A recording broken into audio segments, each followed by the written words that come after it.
Hey everyone, welcome to this explainer on ERC-4337 mechanics and user operations brought to you by Forge College. If you were with us last time for the introduction, you'll remember we took a pretty high-level look at the architecture of ERC-4337.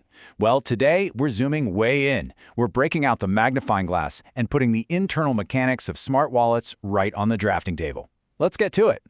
So here's what our blueprint looks like for today.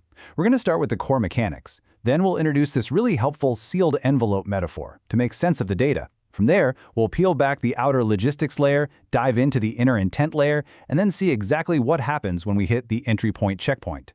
Finally, we'll wrap up by mapping out exactly who owns what and what happens when things go wrong.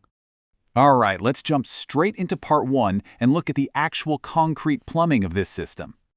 So the core invention that makes all of this possible is the user operation. Think of this as the canonical unit of work for ERC-4337. It's this single, beautifully engineered data object that bundles literally everything needed for both validation and execution. Honestly, when you compare this elegant, unified design to the messy, fragmented, and outdated structure of traditional, externally owned accounts, EOAs, it's like comparing a modern smartphone to one of those old rotary dial phones. It is a massive leap forward. Now, processing all of these user operations is a contract called the EntryPoint. This is our centralized validator and executor. You can kind of think of the EntryPoint as the most incredibly strict, uncompromising bouncer and an exclusive club. This bouncer doesn't care who you are. It only cares if your paperwork is absolutely flawless. It processes every single user operation with total deterministic precision. No exceptions. To really visualize this massive data object, let's introduce a concept I like to call the sealed envelope metaphor.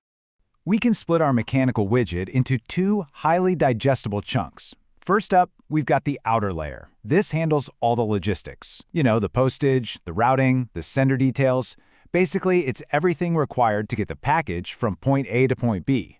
Then, safely tucked away inside that is the inner layer. This is your actual intent. It contains the signed message and the core on-chain actions that you actually want to perform. Let's dive a little deeper into the schematics of that outer layer first, where all those shipping details live. Sticking with our envelope metaphor, the outside of this envelope has some very specific data fields stamped right on it. First, we have the sender, which identifies the target smart wallet address. Next, we have a meticulously detailed set of gas accounting fields. We're talking callGasLimit, verificationGasLimit, preVerificationGas, maxFeePerGas, and maxPriorityFeePerGas. Whew, that's a mouthful. But these just define exactly how much computational effort we're actually willing to pay for. And finally, there's paymasterAndData. This dictates third-party sponsorship policies in case, say, someone else is footing the bill. It's quite literally the postage, weight limits, and handling instructions for the whole network.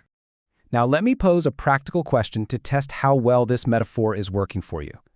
What do you think happens if an external paymaster looks at the postage details and simply refuses to sponsor the gas? It's actually brilliantly simple. The entry point rejects the operation before ever even opening the inner envelope. If the postage isn't paid and confirmed right there on the outer layer, our strict entry point bouncer just tosses the envelope right in the trash. It's a fantastic mechanism because it saves precious execution gas. I mean, why pay to open the letter and read the instructions if you can't afford to execute them anyway, right? All right, moving inward, let's see what happens when the outer logistics actually clear and we get to open that envelope. Inside, we find the highly sensitive contents that represent the user's true intent and their specific permissions. The call data is the absolute meat of the operation. That's the desired on-chain action. Then the signature provides your customized authentication. We also have the nonce, which acts as replay protection, so the exact same transaction can't just be duplicated maliciously. And lastly, initCode. This is a really fascinating optional field that is used to deploy the wallet right then and there if it doesn't already exist on-chain. It's really helpful to contrast the nonce with the call data here. Think of the nonce as a mechanical sequencer gear. It rigidly ensures that events happen in an exact sequence, and it absolutely prevents replay attacks. It is the timing belt of the engine. The call data, on the other hand, well, that's the actual payload. It's the encoded function call that those gears are turning to execute. They are two distinct mechanical functions, but they work in perfect harmony. So, the crucial point now is understanding the exact journey our envelope takes through the sorting facility. Let's look at the entry point checkpoint. You see, the entry point doesn't just blindly execute code. It follows a highly deterministic four-step mechanical flowchart. Step 1 is pre-verification, Step 2 is authenticity, Step 3 is policy, and Step 4 is execution.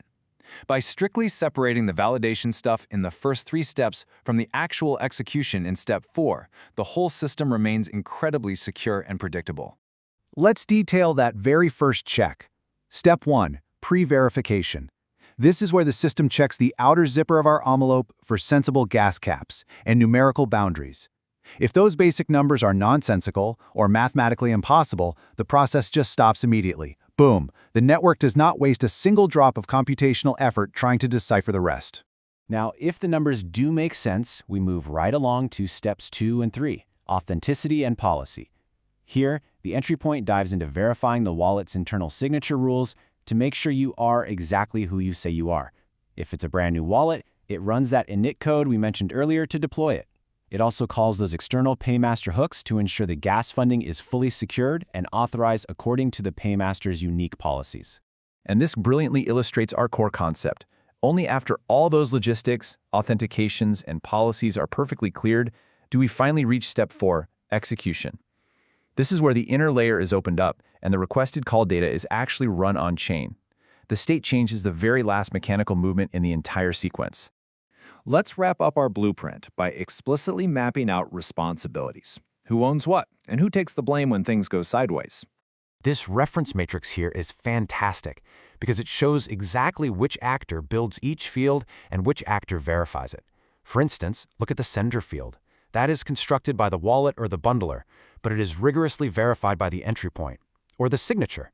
That's constructed by the wallet signer offline, but it's verified on-chain by the entry point or the wallet's own logic. Understanding this exact division of labor is absolutely crucial for implementing this stuff correctly. As you can see, there is a hard line between off-chain producers and on-chain verifiers. Your wallet UI and the bundler, those are off-chain actors. They do the heavy lifting of producing these fields. Meanwhile, the entry point, the paymaster, and the deployed wallet are your on-chain actors. They verify the fields. This static mapping is a concept we frequently explore in our learning programs because grasping this divide is fundamental to pretty much all decentralized architecture.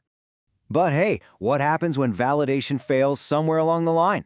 Well, the mechanics are unforgiving but totally fair. If validation fails, the entry point simply reverts the gas accounting and completely rolls back the attempted execution. State is protected, fees are charged appropriately according to the protocol rules to punish spam, and the whole system resets to keep the network running safely. I want to leave you with this conceptual summary. A user operation is more than just a container of fields. It is quite literally a contract between off-chain actors and the entry point. It is the ultimate coordinator of account abstraction responsibilities, seamlessly bridging your off-chain intent with pure on-chain execution. We now have a flawless mechanical blueprint for this module, but ask yourself, if a user operation can seamlessly abstract away gas fees and private keys like this, how long is it really going to be until the average internet user is using a Web3 smart wallet without even realizing it? We're going to simulate some of this actual wallet behavior in our next lesson. Until then, to dig deeper into this future and join an amazing community of learners, visit forge.college.